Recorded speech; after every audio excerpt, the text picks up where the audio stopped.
ವಿಶೇಷ ಏನಂದರೆ ಮಸಾಲೆ ನಾನು ಮೀನು ಕಲಸಿಕ್ಕಲ್ಲ. ಯಾವ ಥರ ಕ್ಲೀನ್ ಆಗಿದೆ, ಮೀನು ಯಾವ ಥರ ಫ್ರೆಶ್ ಇದೆ, ಯಾವ ಥರ ಕ್ಲೀನ್ ಇದೆ ಎಲ್ಲ ಚೆಕ್ ಮಾಡ್ಬೋದು.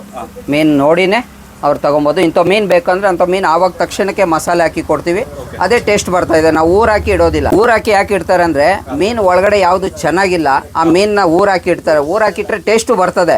ಆ್ಯಕ್ಚುಲಿ ಮೀನು ಫ್ರೆಶ್ ಇದೆಯಾ ಇಲ್ವಾ ಅಂತ ಗೊತ್ತಾಗೋದಿಲ್ಲ. ಎರಡನೇದು ಬಂದು ನಾವು ಮಸಾಲೆ ಬಂದು ನಾವು ಸ್ವಂತವಾಗಿ ಮಾಡ್ಕೊಳ್ಳೋದು. ಕಲರ್ ಹಾಕೋದಿಲ್ಲ, ಟೇಸ್ಟಿಂಗ್ ಪೌಡ್ರ್ ಹಾಕೋದಿಲ್ಲ. ಸ್ವಂತವಾಗಿ ಮೆಣಸಿನ್ಕಾಯಿ, ಬ್ಯಾಡಿಗೆ ಮೆಣಸಿನ್ಕಾಯಿ ತೊಗೊಂಬಂದು ನೈಟಲ್ಲಿ ನೀರಿನಲ್ಲಿ ನೆನೆ ಹಾಕಿ ಬೆಳಗ್ಗೆ ಒಗ್ಗರಣೆ ಹಾಕಿ ಏನೇನು ಹಾಕ್ತೀವೋ ನಾವು ಐಟಮ್ಗಳು ಅದೆಲ್ಲ ಒಗ್ಗರಣೆ ಹಾಕಿ ಕಲ್ಲಲ್ಲಿ ಅರಿಯೋದು. ನಾನು ಮಿಕ್ಸಿಲಿ ಹಾಕಲ್ಲ. ಮಿಕ್ಸಿಲಿ ಹಾಕಿದ್ರೆ ಖಾರ ಕೆಟ್ಟೋಗ್ತದೆ. ಇದು 1 ತಿಂಗಳು ಇಟ್ಟರೇನು ಸಹ ನಿಮ್ಗೆ ಕೆಡೋದಿಲ್ಲ. 1 ತಿಂಗಳು ಇಡ್ಬೋದು. ಇದು ಅದರಲ್ಲಿ ಮೀನು ಕಬಾಬು. ಇದು ಬಂದು ಪೂರ ಪಂಕಜ್ ಮೀನು, ಭಾಷಾ ಮೀನು ಅಂತಾರೆ. ಭಾಷಾ ಮೀನಿದೆ ಇದು ಕಬಾಬು. ನಮ್ಮಲ್ಲಿ ಕಬಾಬು ತುಂಬ ಇಷ್ಟಪಟ್ಟು ತಿಂತಾರೆ ಜನ. 50 kg ಕಬಾಬ್ ಹೋಗ್ತದೆ ದಿವಸ.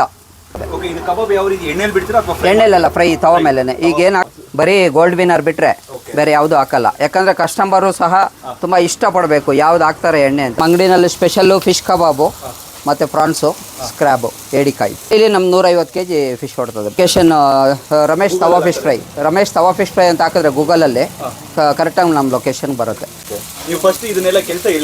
ನಾನು ಕೇರಳನಲ್ಲಿ ಕಲ್ತಿದ್ದು ಬ್ರೋ. ಹೌದು, ಕೇರಳದಲ್ಲಿ 1 ವರ್ಷ ಮಾಡಿದೆ.